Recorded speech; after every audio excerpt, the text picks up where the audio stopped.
My name is Darko Franjic. I'm an exercise scientist at Zar Athletica and I'm also the Pilates instructor here.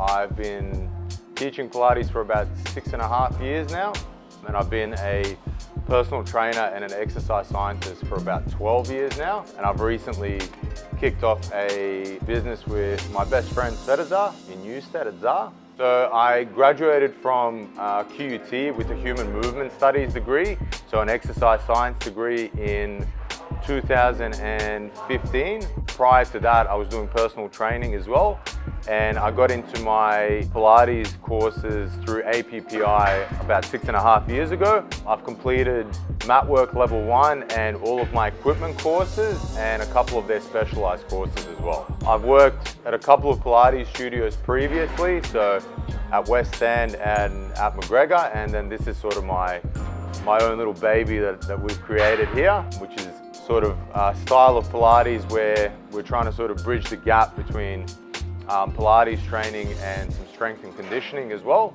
The sort of theory that I have with the way that I teach Pilates is definitely the biomechanics aspect of it, so the finer sort of deeper core movements and activations, as well as like your hip, knee, cervical spine and that sort of thing as well. So what I've noticed a lot of the time with sort of some of your bigger compound movements, there generally seems to be a bit of a breakdown in terms of like deep core or deep muscle activation. And then over prolonged periods of time, if only your big primary sort of movers are doing the hard work, generally in terms of like spinal and pelvic and hip stability, I find that there's a lot of issues where people might be overloading through one side of their body in comparison to the other, which can lead to sort of long-term or acute injury as well. I find with Pilates, because there's such a focus on deep muscle activation as well, it seems to sort of complement a lot of the heavier lifting that people are doing as well. As far as the stretching aspect of Pilates goes, I've tried other forms of sort of recovery and rehab as well when it came to increasing mobility and flexibility. And I've noticed with the reformers in particular, because there's also a resistance aspect to it, you can kind of get your body into the right positions rather than going through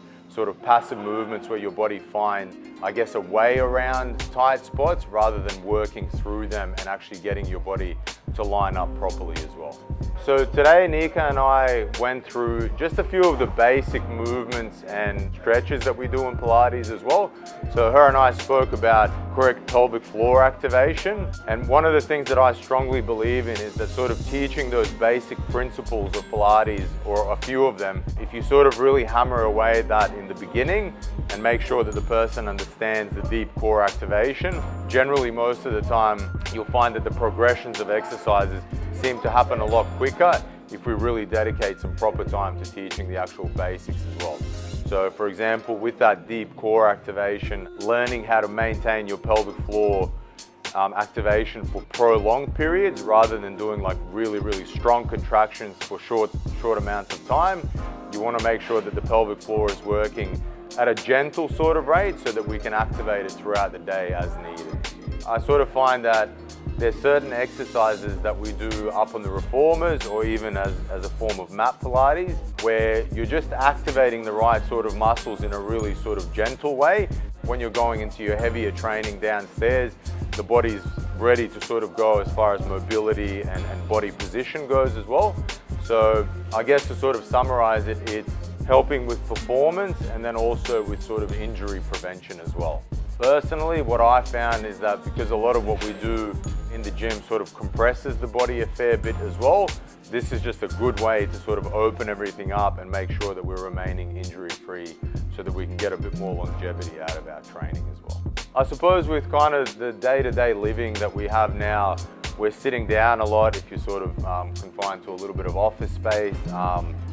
If you hit some traffic early in the mornings or late in the afternoons, you're probably spending, close to 2.5 hours in the car.